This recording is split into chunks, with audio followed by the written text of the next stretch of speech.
Hello guys! Long time no vlog. Pasensya na at ngayon lang ako nakagawa ng vlog ulit. Nabusy kasi ako sa work guys, kaya di ako nakapag-vlog. Nag-focus kasi ako sa laboratory kasi umalis na po ako sa dati kong work. Alam niyo na, pag stress dapat inaalisan. Ha ha ha! Joke lang! Anyway, for today's videos ay pupunta tayo sa BGC Uptown Mall. Tada! Wala pa nga eh. Nice. Pupunta tayo doon kasi in-invite po tayo ng aming boss. Birthday niya kasi guys at maraming nag-birthday ngayong month of February sa kumpanya namin. Kung napapansin nyo nga guys ay naglalakad lang ako papuntang Uptown Mall. Nilakad ko po ang Uptown Mall mula start tayo sa 101 Hotel, SM Aura, Market at I thought ay nasa Uptown na ako dito. My gosh, hindi pa pala ito yung Uptown guys. Haha. Akala ko ito na yung Uptown na sinasabi. Kaya nilakad ko lang. Yun pala ay napakalayo. Yung lakad ko po ay nasa 20 minutes mahigit bago ako nakarating ng Uptown Mall. Kaya ayun, na-exercise yung mataba kong katawan. Ha. At dito nga banda guys ay medyo kinakabahan na ako kasi ang sabi kasi ng boss namin ay 6 PM dapat andun na kami sa venue. Eh nilakad ko lang eh, I thought kasi na napakalapit lang. Kaya habang naglalakad po ako ay gumamit po ako ng Google Map para hindi ako maligaw. At kung alam ko lang na ganito kalayo yung pupuntahan ko, eh di sana nag-scooter na lang ako or nag-bike. Yan tuloy. Pinawisan tuloy ako ng bonggang-bongga. My gosh. At yung aso ng kasabayan ko kanina sa market ay nauna pa sa akin. Ang bilis din lang maglakad guys. Banda nga dito guys ay medyo madilim na. Nasa 6:20 PM na ata to guys. At finally, nakarating na tayo sa Uptown. Kaya nagtanong tayo dito sa guard. Excuse po. Saan po yung 6 doors po? Dito? Pa dito? Dito nga guys ay maling direksyon ang itinuro sa akin ng guard. Ang 6 doors pala guys ay street ko lang itong linya na to papunta doon. Alam nyo na. Yun pala ang 6 doors. Well, siguro hindi alam ng guard kasi hindi siya ang taga-roaming sa mall at iba-iba yung position nila kaya siguro di niya alam yung 6 doors. Inikot ko siya ng siguro 3 or 4 na beses ko siyang inikot. What? At yung mga nakikita ko lang ay puro pagkainan din doon kasi ang sabi niya kasi lahat ng pagkain nandun sa gilid lahat. My gosh guys, muntik na akong maiyak dito guys kasi nga first time ko itong pumunta dito at nawala ako. Ay, hindi naman siya nawala. Hindi ko lang kabisado yung lugar dito guys. So ayun, tinawagan ko si Ma'am Shem, hindi siya sumasagot, na-busy na din ata. Tinawagan ko si Jam, busy ata sila. Kaya sabi ko sa sarili ko, uwi na lang ako kasi nawawala ako, hindi ko mahanap yung 6 doors na buffet. Kaya ayun guys, palubat na ako dyan guys. My gosh, dito ako napadpad kasi puro pagkainan kasi ito dito sa gilid. At nagtanong din ako dito sa staff ng restaurant na to. Pero feeling ko guys hindi sila gumagala dito sa Uptown. Parang nakapokus lang sila sa kanilang station. Kaya siguro hindi nila alam yung 6 doors. At dito nga guys ay muntik na akong mag-give up guys. Uuwi na sana ako kasi nakikita ko na yung escalator pababa eh. Buti na lang talaga at tumawag si Ma'am Shem. Siguro nagtaka siya na wala ako doon. Kaya ayun, nabuhayan ako ng pag-asa. Kaya ayun, nagtawag siya sa akin at sinunod ko na lang yung instruction niya. Buti na lang talaga at tumawag siya. Kung di talaga ay uuwi na talaga ako. Ayaw ko kasing umiikot-ikot lang. Kasi isipin nyo guys, 40 minutes ako guys. 40 minutes akong paikot-ikot guys. Parang tanga diba? Ay nako, my goodness. Susunod talaga, i-research ko na talaga, promise, para di na ako mawala. Oh my goodness. Dito nga banda guys ay medyo dehydrated na ako guys. Parang mahina na yung katawan ko, wala nang lakas guys. Ay nako. Pero tuloy ang laban guys. Hahanapin natin ang 6 doors. Tawa nga ako kay Jamie, kaya daw 6 doors daw yung pangalan nun kasi ang daming pinto. Ay nako. Mawawala ka talaga. Ayun nga guys, at nakarating din. Pinasulat na ako ng pangalan ko guys. At tsaka nagtaka ako. Nasa 15 na, tapos wala nang space para sa pangalan ko. Kaya ayun. Yun pala, may na kasulat ng hindi taga SRDC. Ayun nga guys, medyo napagod ako, nawala yung gutom ko. Parang na-stress ako at dyan ko inaantay na ako ni Ma'am Shem. My gosh. Hindi ko na nalipot lahat at tinatakan na nga ako at papasok na. Ayan si Ma'am Shem. Sabi niya, ikutin mo lang yung sanggit. Basta tatlong ikot ako. Wala kuya. Ano masasabi mo? Nandito mo ako yan.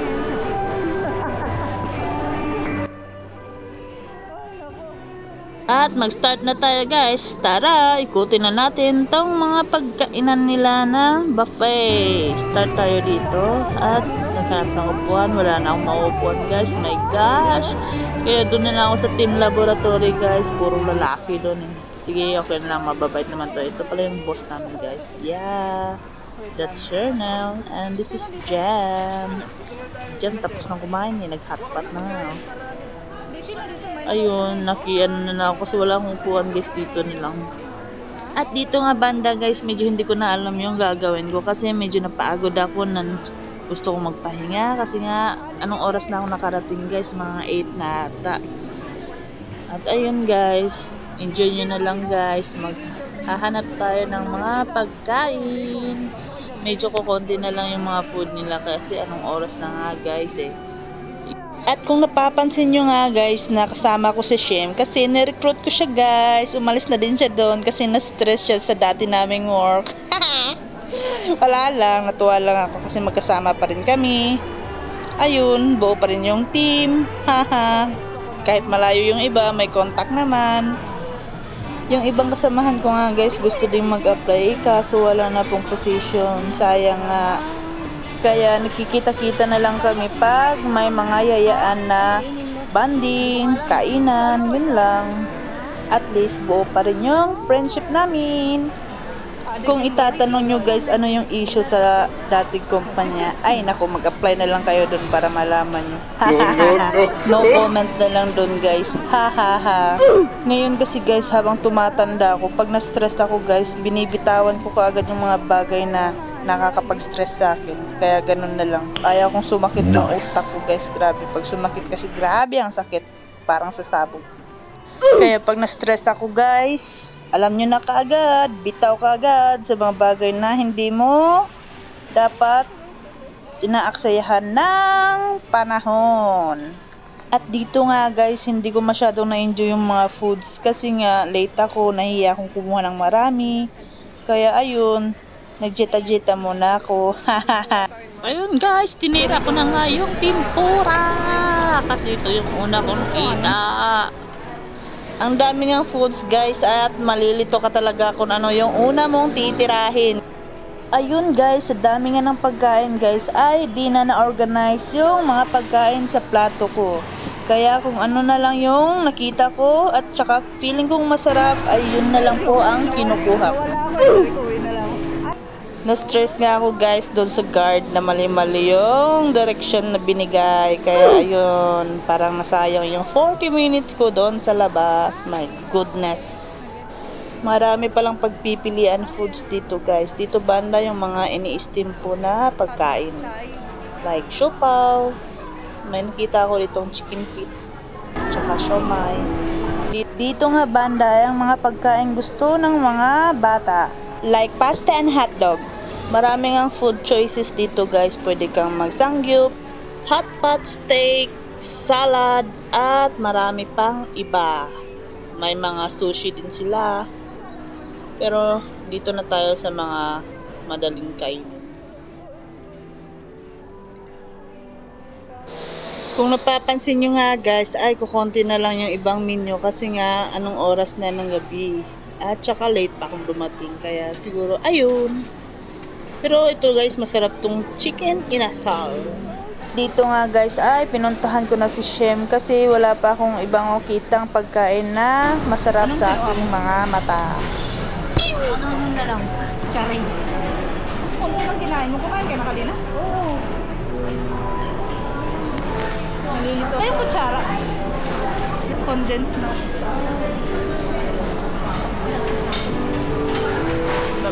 Kung napapansin nyo nga guys, medyo malaki yung space at hindi nagbubungguan yung mga tao. Kaya ang ganda dito guys. Recommend ko to sa inyo guys. Sulit din yung kakainin nyo dito. Sa halagang 999 lang ay makakain mo na ang lahat ng gusto mong kainin. Pero syempre, libre kami ng boss namin. Kaya so happy na nakapunta ako dito. Ayan guys, kumuha ko ng olives kasi mahal yan. Tsaka maraming vitamina. Tsaka gustong gusto ko yung olives guys. Sarap niya kasi. Konti lang yung kanin ko guys kasi alam nyo gabi na kumuha ko ng lettuce. Tsaka ang sarap ng ano nila guys, yung bell pepper. Ang tamis. Matamis pa kesa sa strawberry kanina na kinain ko. Ayun, tsaka yung dressing natin is sisal dressing. Sarap yun guys, yummy. One thing na nagustuhan ko pala dito guys, yung roasted beef nila. Grabe, ang sarap guys, sobrang lambot. Tapos yung nakain ko dun guys, 3 slice lang kasi nga ang dami ko nang kinuha dito. My gosh. Tsaka siguro guys, maganda pumunta dito mga lunch time kesa dinner. Kasi medyo paubos na yung mga pagkain nila dito. Pero sulit pa rin guys kasi madami pa namang choices na pagpipili.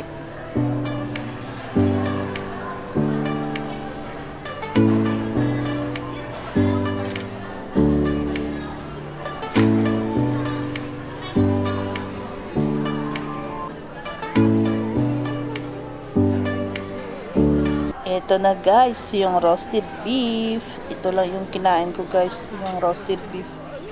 Kasi ang lambot niya guys. My gosh. Ito pork dati. Hindi pala. Parang napansin ko dito, wala masyadong pork na menu. Pero nice. Goods yun sa akin. Haha. Dito nga guys ay naiilang akong umupo kasi nga puro lalaki yung mga kasama ko. Mas gusto ko nga magsolo guys kaysa sa may kasama habang kumakain. Pero no choice ako eh. Kaya next time agahan yung pumunta, wag magpa-late. Tingnan yung nangyari sa akin. Dito nga guys, usapan namin ni Ma'am Shim bago yung kainan is magkatabi kaming kumain. Kaso nga na late ako eh. Ayun tuloy wala na akong maupuan. Kaya doon na lang ako sa team laboratory na puro lalaki. Tawag nga ng boss namin doon sa mga lalaki ay mga manyakis, pero mukha lang silang manyakis guys, pero hindi naman sila manyakis guys, mababait sila eh.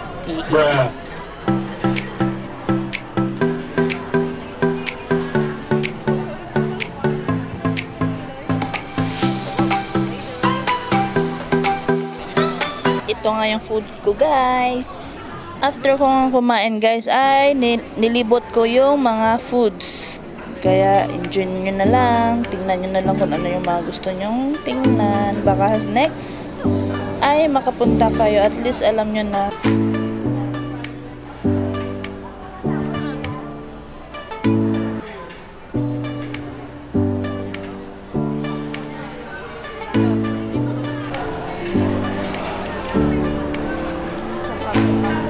Ito po yung hot pot area. Kung gusto nyong mag hot pot, andyan lahat ng ingredient.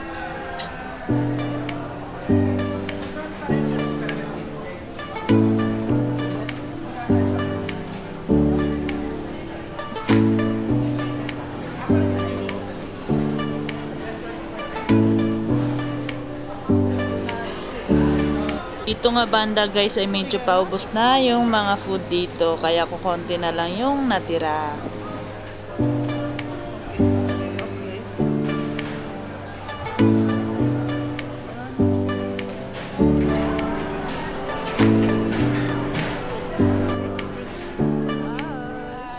lumipat na nga tayo dito sa mga fruits. May watermelon, pineapple, at yan pala si Virgo, ang kasamahan namin sa kumpanya. Isa po siyang DA. Alam nyo guys, kung hindi lang ako tumaba at saka mabilis mag-gain ng weight, dami ko talagang kakainin guys, kaso natatakot ako baka ma-high blood ako eh. Tsaka naranasan ko kasi guys yung parang tumaba ako, tapos pag kumain ako ng sobrang dami, parang nakakahingal tsaka mahirap huminga, parang ganun. Ayaw ko ng ganung feelings eh, kaya kailangan din natin ng disiplina sa ating katawan guys, kasi mahirap po ang magkasakit.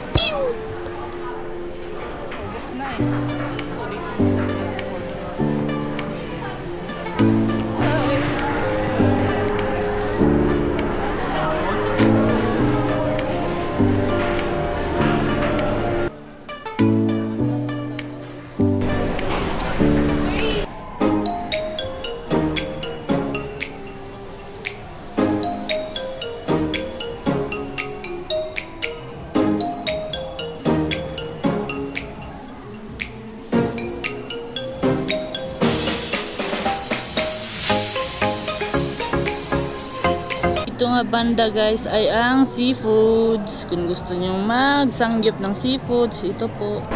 At dito naman yung mga desserts like cakes, cupcakes. Masarap po itong red velvet nila na parang cheesecake. Tsaka ang haba ng pila dito sa ice cream. Tsaka pwede mo i-customize yung ice cream mo kung gusto mo ng mga marshmallow at mga jelly. Ay.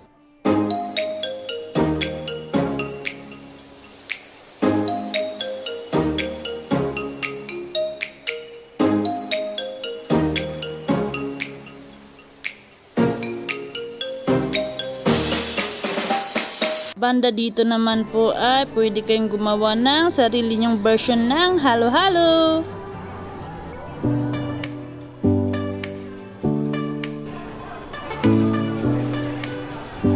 Kukonti na lang po yung mga sangkap kasi nga po mga 9 PM na ata to banda dito. Tsaka nagko-close ata sila mga 11 PM, di ko sure. Kung napapansin nyo nga guys, hindi ko binidyo yung sarili ko kasi nga nakalimutan ko na at haggard na din siguro yung face ko kasi nga diba umikot ako tsaka napagod ako, kaya ayun, nakalimutan ko nang i-video yung sarili ko, kaya ayun, puro pagkain na lang yung nasa vlog. At dito nga guys ay bumalik na ako sa upuan ko at titikman natin tong halo-halong ginawa ko.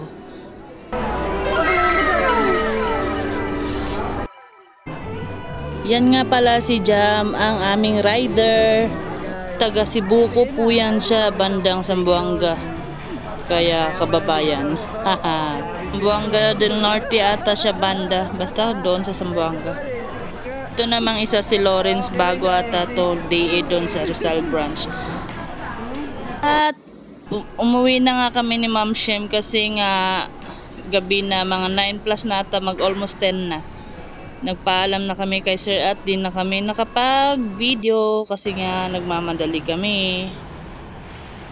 At nagbook na nga kami ng angkas dito ni Ma'am Shem kasi bukas may duty ulit kaya ayaw naming magpagabi. Hey, anong masasabi mo? Ang masasabi ko ay natakain na ako. So ayun nga guys, hanggang dito na lang yung video. See you next vlog. Bye bye. Thank you for watching.